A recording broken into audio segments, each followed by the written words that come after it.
नमस्कार। Hello and welcome to all of you.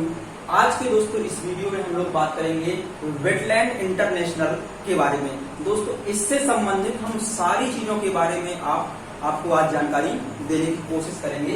देखिए wetland international क्या है, यह दोस्तों एक संगठन है। इसके बारे में हम देखेंगे इस संगठन का कार्य क्या है और आखिर ये जो वेटलैंड वर्ड लगा है, वेटलैंड का मतलब क्या होता है, यानी कि आर्द्र भूमि। वेटलैंड को हिंदी में बोलते हैं दोस्तों आर्द्र भूमि। तो आर्द्र भूमि का मतलब क्या होता है या आर्द्र भूमियों का संरक्षण सरकारें क्यों करती हैं, इन सब चीजों के बारे में हम लोग देखेंगे।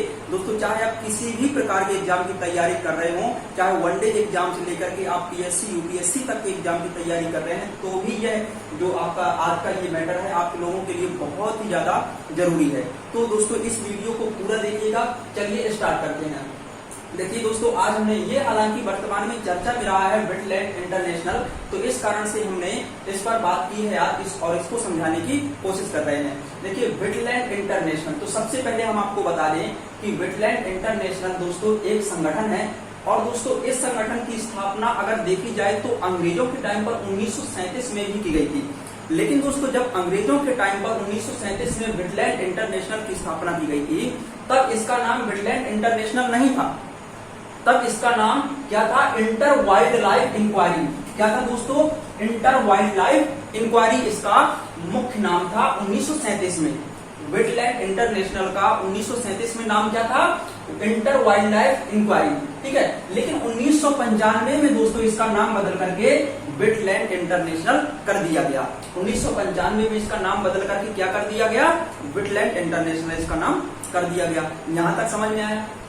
चलिए अब देखिए जो वेटलैंड इंटरनेशनल है आखिर ये क्यों इंपॉर्टेंट है, इसके बारे में थोड़ा सा और डिटेल में जानने की कोशिश करते हैं। देखिए दोस्तों आपको पता है, हम आपको पहले एक चीज बताई दे रहे हैं। दोस्तों आपको पता है पृथ्वी के में पर्यावरण की संरक्षण और जलवायु परिवर्तन को रोकने के लिए या जलवायु परिवर्तन ना हो इसके लिए दोस्तों 1992 में एक ब्राजील के रियो डी जेनेरियो शहर में एक सम्मेलन हुआ था। कहां पर हुआ था, 1992 में, यानी कि 1992 में ब्राजील के रियो डी जेनेरियो शहर में एक सम्मेलन हुआ था। और उस सम्मेलन का नाम है, आपको बता दें, पृथ्वी शिखर सम्मेलन या रियो सम्मेलन। रियो शिखर सम्मेलन या फिर पृथ्वी शिखर सम्मेलन बोला जाता है, जो कि 1992 में हुआ था।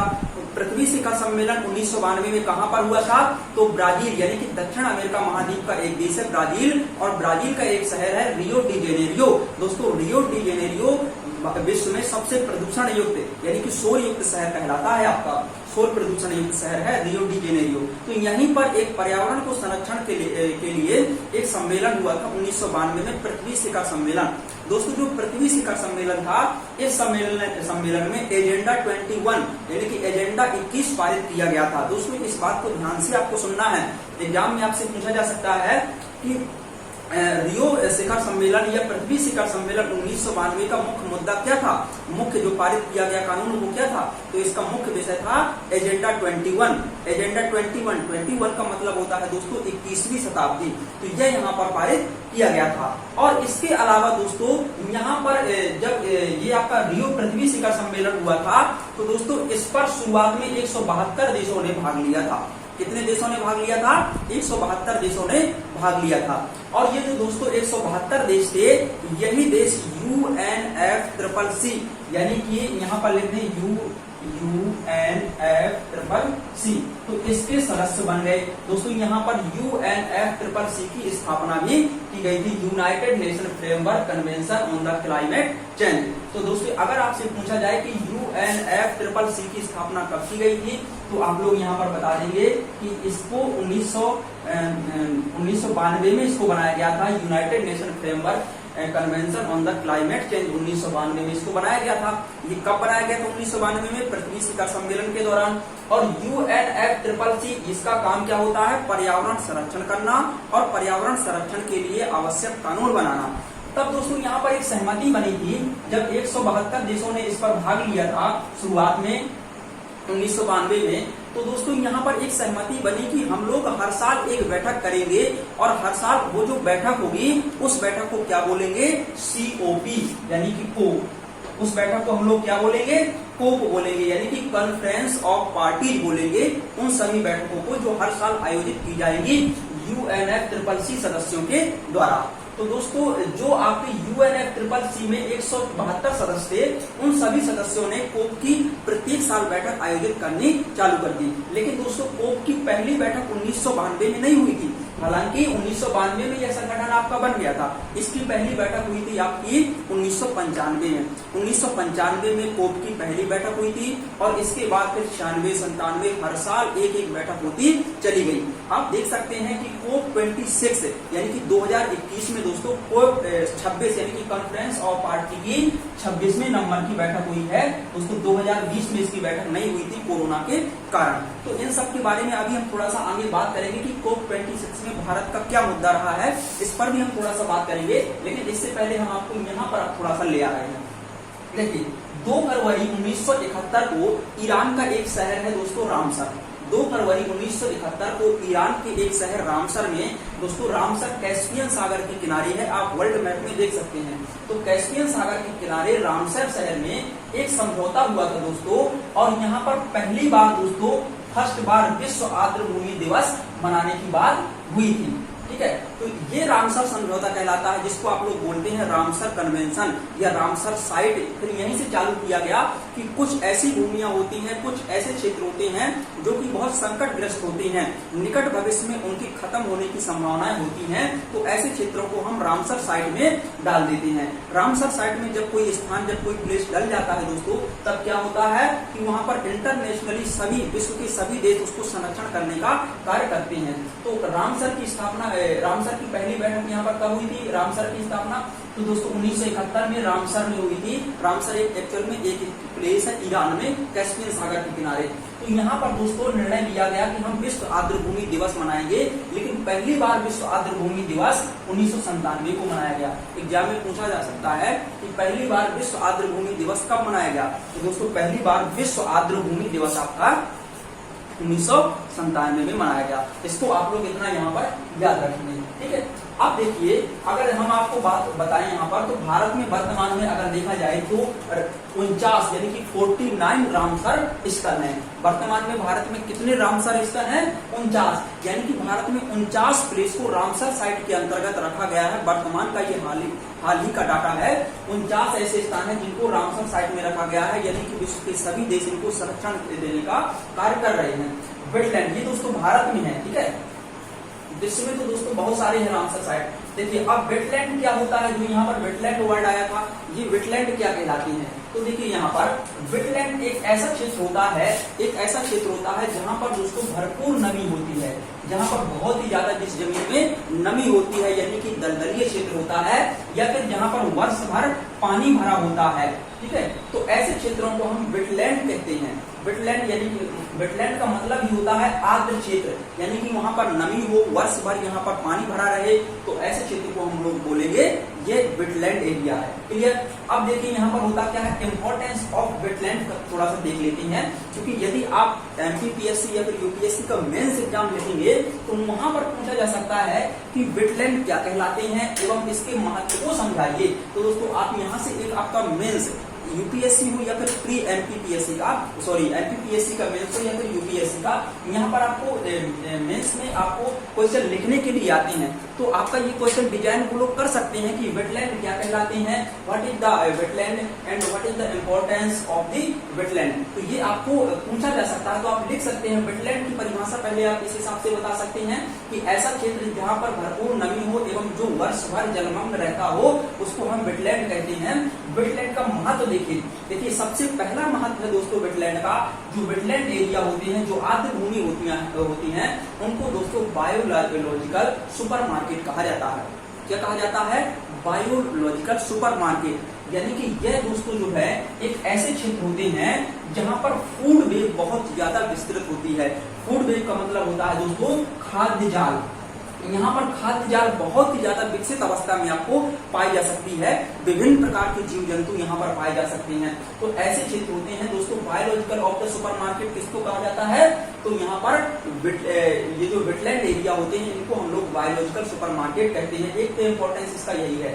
दूसरा दोस्तों इनको किडनीज ऑफ द लैंडस्केप भी कहा जाता है, यानी कि जमीन की इनको किडनी कहा जाता है। दोस्तों आपको पता है कि किडनी का हमारे शरीर में क्या महत्व होता है, यानी कि जो गुर्दे होते हैं हमारे शरीर में जल को छानने का कार्य करते हैं, तो ये दोस्तों शुद्धिकरण का कार्य करते हैं, यानी कि पानी को यानी कि जल को शुद्ध करने का कार्य करते हैं। इस कारण से भी ये बहुत महत्व के हो जाते हैं, तो ये बात आपको याद रहेगी। तीसरा इसका दोस्तों महत्व है, हमने यहाँ पर 3 ही महत्व लिखे हैं, क्योंकि एमपीपीएससी की यदि आप तैयारी कर रहे हैं 2-3 आप इंपॉर्टेंस लिख दें और इसकी परिभाषा लिख देंगे तो काम चल जाएगा। अगर आपका 3 नंबर का क्वेश्चन आ रहा है और अगर आपका मेंस में पूछा जा रहा है तब आपको पूरी स्टोरी लिखनी पड़ेगी, जो हम आपको शुरू से बताते चले आ रहे हैं, ठीक है। इसका और भी महत्व वनस्पतियों व औषधियों का उत्पादन, दोस्तों यहाँ पर विभिन्न प्रकार की वनस्पतियां पाई जाती हैं और वहां पर कई ऐसी वनस्पतियां होती हैं जिनका औषधीय प्रयोग में औषधीय के रूप में प्रयोग किया जाता है। तो दोस्तों इसके लिए 3-4 हमने इंपॉर्टेंस लिख दिए हैं। इसके अलावा दोस्तों यहाँ पर बहुत अनेक प्रकार के जीव जंतु पाए जाते हैं और दोस्तों ये जो जीव जंतु होते हैं ये हमारे पृथ्वी के जो जलवायु होती है इसको भी मैनेज करने का इनडायरेक्टली कार्य करते हैं, तो आप लोग ये सारी चीजें यहाँ पर ऐड कर सकते हैं। अब देख लीजिए दोस्तों, अगर हमने आपको बताया कि ये वेटलैंड एरिया जो है इतने ही ज्यादा महत्वपूर्ण है, तो फिर इनका संरक्षण करने के लिए राष्ट्रीय और अंतर्राष्ट्रीय स्तर पर प्रयास क्या कर रही है सरकारें? आखिर सरकार इनके लिए क्या कर रही है? देखिए संरक्षण के लिए, वेटलैंड के संरक्षण के लिए जो अंतर्राष्ट्रीय उपाय हो रहे हैं उनको आप देख सकते हैं कि पहला तो अंतर्राष्ट्रीय इसका उपाय है रामसर कन्वेंशन के तहत। हमने आपको रामसर कन्वेंशन पहले समझा दिया है कि आखिर रामसर कन्वेंशन है क्या। तो आपको पता है कि रामसर कन्वेंशन 1971 में हुआ था, 2 फरवरी को हुआ था। इसी कारण से 2 फरवरी को विश्व आर्द्र भूमि दिवस मनाया जाता है। जहाँ में क्वेश्चन 100% बन सकता है आपका कि विश्व आर्द्र भूमि दिवस कब मनाया जाता है, तो आपका 2 फरवरी को विश्व आर्द्र भूमि दिवस मनाया जाता है। तो रामसर कन्वेंशन जो दोस्तों 1971 में समझौता हो गया था, यह 1975 से लागू हुआ, यानी कि 1975 से यह रामसर कन्वेंशन आपका लागू हुआ था। और दोस्तों भारत इसमें शुरुआत में शामिल नहीं था। भारत रामसर कन्वेंशन में कब हस्ताक्षर किए भारत ने? तो 1982 में, यानी कि 1982 में भारत ने रामसर कन्वेंशन में हस्ताक्षर किए थे। तो इसको भी आप लोग याद रखेंगे। ये इसका अंतर्राष्ट्रीय स्तर पर प्रयास हो रहा है इसको बचाने का, क्योंकि जिन साइट पर खतरा ज्यादा होता है उनको हम लोग रामसर कन्वेंशन में डाल देते हैं।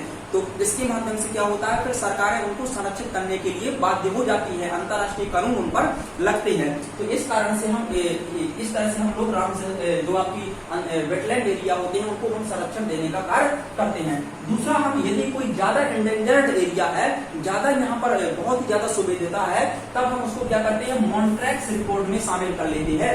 ये आखिर मॉन्ट्रैक्स रिकॉर्ड क्या है दोस्तों?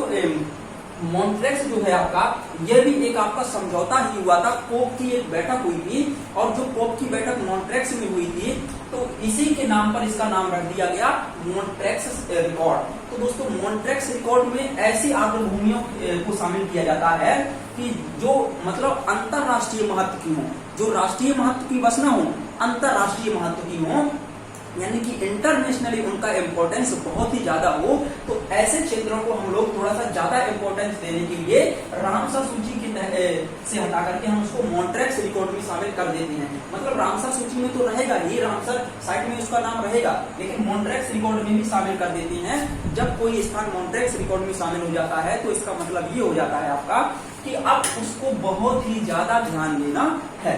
तो मॉन्ट्रैक्स रिकॉर्ड यह उन आर्द्र भूमियों की सूची होती है दोस्तों जो अंतरराष्ट्रीय महत्व की होती है। इतनी बात समझ में आई। अब इसके बाद देखिए दोस्तों, यहाँ पर 2 आर्द्र भूमियों को वर्तमान में मॉन्ट्रैक्स रिकॉर्ड में शामिल किया गया है भारत की। अगर आपसे पूछा जाए कि वर्तमान में भारत की कितनी आर्द्र भूमियां मॉन्ट्रैक्स रिकॉर्ड के अंतर्गत आती हैं, तो आप लोग यहाँ पर बता सकते हैं कि मॉन्ट्रैक्स रिकॉर्ड के अंतर्गत भारत की 2 आर्द्र भूमियों को शामिल किया गया है। कितनी आर्द्र भूमियों को शामिल किया गया है? 2। कौन कौन सी है वो 2 आर्द्र भूमियां? पहला तो है दोस्तों केवलादेव। कौन सी है पहली आर्द्र भूमि? केवलादेव, ठीक है। ये आपको राजस्थान में मिलता है आपका केवलादेव, घाना पश्चिम बिहार, ठीक है। और दूसरा है आपका लोकटक झील। लोकटक झील आपको पता है मणिपुर में है। केवल लामजाओ नेशनल पार्क यहाँ पर स्थित है, तैरता हुआ नेशनल पार्क है लोकटक झील में। मणिपुर की मीठे पानी की सबसे बड़ी झील है, नॉर्थ ईस्ट की सबसे बड़ी झील है मीठे पानी की। इसको आप लोग याद रखेंगे। तो इन दोनों को वर्तमान में मॉन्ट्रैक्स रिकॉर्ड में शामिल किया गया है। ये वर्तमान में शामिल है, किया गया नहीं है पहले से, ठीक है। और दोस्तों चिल्का को भी पहले शामिल किया गया था मॉन्ट्रेक्स रिकॉर्ड में, लेकिन जो उड़ीसा की चिल्का झील है इसको वर्तमान में मॉन्ट्रेक्स रिकॉर्ड से हटा दिया गया है। आपसे एग्जाम में क्वेश्चन पूछा जा सकता है चिल्का झील कहाँ पर है, उड़ीसा में, सिंपल सा क्वेश्चन, ठीक है। और इसके अलावा भारत की खारे पानी की सबसे बड़ी झील कौन सी है, तो आप बता सकते हैं कि ये जो चिल्का झील है ये खारे पानी की भारत की सबसे बड़ी झील है। मीठे पानी की सबसे बड़ी झील आपकी वुलर झील हो जाएगी जम्मू कश्मीर में, ठीक है। 1993 में चिल्का झील को मॉन्ट्रेक्स रिकॉर्ड में शामिल किया गया था और 2002 में इसको हटा दिया गया था, ठीक है। इसको क्यों शामिल किया गया था दोस्तों, जो चिल्का झील थी यहाँ पर गाद की समस्या बढ़ गई थी, इस झील में गाद की समस्या बढ़ गई थी, इस कारण से इसको लगा कि अंतरराष्ट्रीय महत्व की झील है और इसको हमें संरक्षण देना चाहिए, लेकिन बाद में इसकी गाद की समस्या सॉल्व हो गई तो 2002 में इसको मॉन्ट्रेक्स रिकॉर्ड से हटा करके रामसर कन्वेंशन बस में रख दिया गया, ठीक। अगला क्या है, एक दोस्तों राष्ट्रीय प्रयास भी इसके लिए किया जा रहा है। ये तो दोस्तों दो प्रयास हैं इसके संरक्षण के लिए अंतर्राष्ट्रीय स्तर पर। राष्ट्रीय है, हमने हमारे देश में क्या है, आर्द्र भूमियों को संरक्षण करने के लिए और उसका संवर्धन करने के लिए हमने नियम 2017 में बनाया था। और दोस्तों जो आर्द्र भूमि संरक्षण नियम 2017 में बनाया था, इस नियम के तहत क्या होता है दोस्तों कि आर्द्र भूमि की पहचान करने की जिम्मेदारी प्रत्येक राज्य की हो जाती है, क्योंकि कोई भी आर्द्र भूमि हो वो किसी न किसी राज्य में तो स्थित होगी। जब वो आर्द्र भूमि किसी राज्य में स्थित होगी तो उस आर्द्र भूमि की पहचान करने की जिम्मेदारी भी दोस्तों राज्यों की होगी, यानी कि राज्य सरकार, स्टेट गवर्नमेंट की होगी। तो दोस्तों इतनी चीजें आपको इसके बारे में याद करके रखना है। हमने आपको बताया UNFCCC के बारे में, इसकी स्थापना कब हुई थी, इसका गठन कब हुआ था UNFCCC का, तो 1992 में पृथ्वी शिखर सम्मेलन के तहत ही इसका गठन हुआ था UNFCCC में, ठीक है, United nation framework convention on the climate change, ठीक। और 1992 में, और इसमें शुरुआत में 172 सदस्य थे। अगर वर्तमान में दोस्तों देखा जाए तो यहाँ पर UNFCCC के कितने सदस्य हैं, तो वर्तमान में इसके 197 कंट्री इसके सदस्य हैं। आप लोगों ने देखा भी होगा, जो कोप के बारे में हमें थोड़ा सा और बताना था, कॉन्फ्रेंस ऑफ पार्टी, ये क्या है कि UNFCCC की प्रत्येक वर्ष की जाने वाली बैठक है दोस्तों। प्रत्येक वर्ष ये सभी लोग 197 लोग क्या करते हैं, आपस में मिलते हैं और पर्यावरण का संरक्षण करने के लिए यह प्रयास करते हैं, कुछ नियम बनाते हैं, कुछ समझौते करते हैं अंतर्राष्ट्रीय। तो दोस्तों इसी प्रकार का समझौता एक 2000 कब हुआ था, 2015 में हुआ था, ठीक है, 2015 में हुआ था। कोप की 21वीं बैठक थी दोस्तों, कोप की कॉन्फ्रेंस ऑफ पार्टीज की 21वीं बैठक थी 2015 में। आप लोग हिसाब किताब लगा सकते हैं क्योंकि 1995 में पहली बैठक आयोजित हुई थी, तो 2015 में कोप की 21वीं बैठक थी दोस्तों। और जो कोप की 21वीं बैठक थी, इस 21वीं बैठक में यहाँ पर डिसीजन लिया गया था, पेरिस में यह बैठक हुई थी, इसलिए इसको पेरिस क्लाइमेट समझौता भी कहा जाता है। आपसे अगर पूछा जाए कि पेरिस क्लाइमेट समझौता को समझाइए, पेरिस क्लाइमेट क्या है, तो देखिए फ्रांस की राजधानी पेरिस में 2015 में कोप की बैठक हुई थी, और जो पेरिस में कोप की बैठक हुई थी इसी को हम लोग कहते हैं पेरिस क्लाइमेट समझौता। कोप की जो 2015 में पेरिस में बैठक हुई थी उसी को बोलते हैं पेरिस क्लाइमेट समझौता। तो दोस्तों ये पेरिस क्लाइमेट समझौता है, इसमें क्या समझौता किया गया था, इस समझौते से हालांकि अमेरिका बाहर रहा। अब इसका रीजन बताएंगे कि अमेरिका क्यों बाहर था। देखिए पेरिस क्लाइमेट समझौते में मुख्य रूप से इस बात पर ध्यान दिया गया था, यहाँ पर कि हमें जो कार्बन का उत्सर्जन है, यानी कि कार्बन डाइऑक्साइड गैस का उत्सर्जन है, हम उसको पूर्व औद्योगिक काल की तुलना में उसको हम 2% से कम ही बना करके रखना है। और प्रयास ये करना है कि कार्बन उत्सर्जन 1.5% से, यानी कि कार्बन डाइऑक्साइड गैस का उत्सर्जन जो है CO2 का उत्सर्जन वो 1.5% से ज्यादा ना हो पाए, उसको 2% से कम बना करके ही रखना है। तो ये मुख्य विषय था कोप 21 का। कोप 21 ये 2015 में पेरिस में हुआ था, इसलिए इसको पेरिस क्लाइमेट समझौता भी कहा जाता है। इस समझौते से अमेरिका बाहर था क्योंकि आपको पता है कि अमेरिका एक बहुत बड़ा औद्योगिक कंट्री है। अगर अमेरिका इसमें शामिल हो जाता तो अमेरिका के लिए भी बाध्यता हो जाती कि आप भी भैया अपने उद्योग धंधे कम करो, क्योंकि हमें कार्बन का उत्सर्जन कम करना है, 1.5% से ज्यादा नहीं बढ़ने देना है, और ज्यादा से ज्यादा 2%, उससे तो ज्यादा बिल्कुल होना ही नहीं चाहिए। प्रयास ये रहे 1.5% से ज्यादा ना हो। तो अमेरिका इससे बाहर हो लिया, क्यों? क्योंकि उसको पता था कि हम लोग कार्बन का उत्सर्जन करेंगे, क्योंकि अमेरिका बहुत ही बड़ा औद्योगिक कंट्री है, वहां पर बहुत ही ज्यादा कार्बन का उत्सर्जन होता है। हालांकि 2020 तक के लिए ऐसा कोई प्रावधान नहीं था कि अमेरिका इस समझौते से बाहर रहेगा, लेकिन डोनाल्ड ट्रंप की सरकार जब 2015 में थी तो उन्होंने कह दिया था कि हम कोड 21 में हम हस्ताक्षर नहीं करेंगे, इसमें जो विषय रखे गए हैं उससे हम सहमत नहीं हैं, तो अमेरिका इसमें सहमत नहीं था। तो दोस्तों इतनी बातें हम आज आपके इस सेशन में करेंगे और जल्दी ही मिलेंगे हम आपको नेक्स्ट सेशन में, और उसमें भी कोई बहुत ही महत्व की चीज हम आपको लेकर के आएंगे। तो बने रहिए तब तक हमारे साथ। जय हिंद।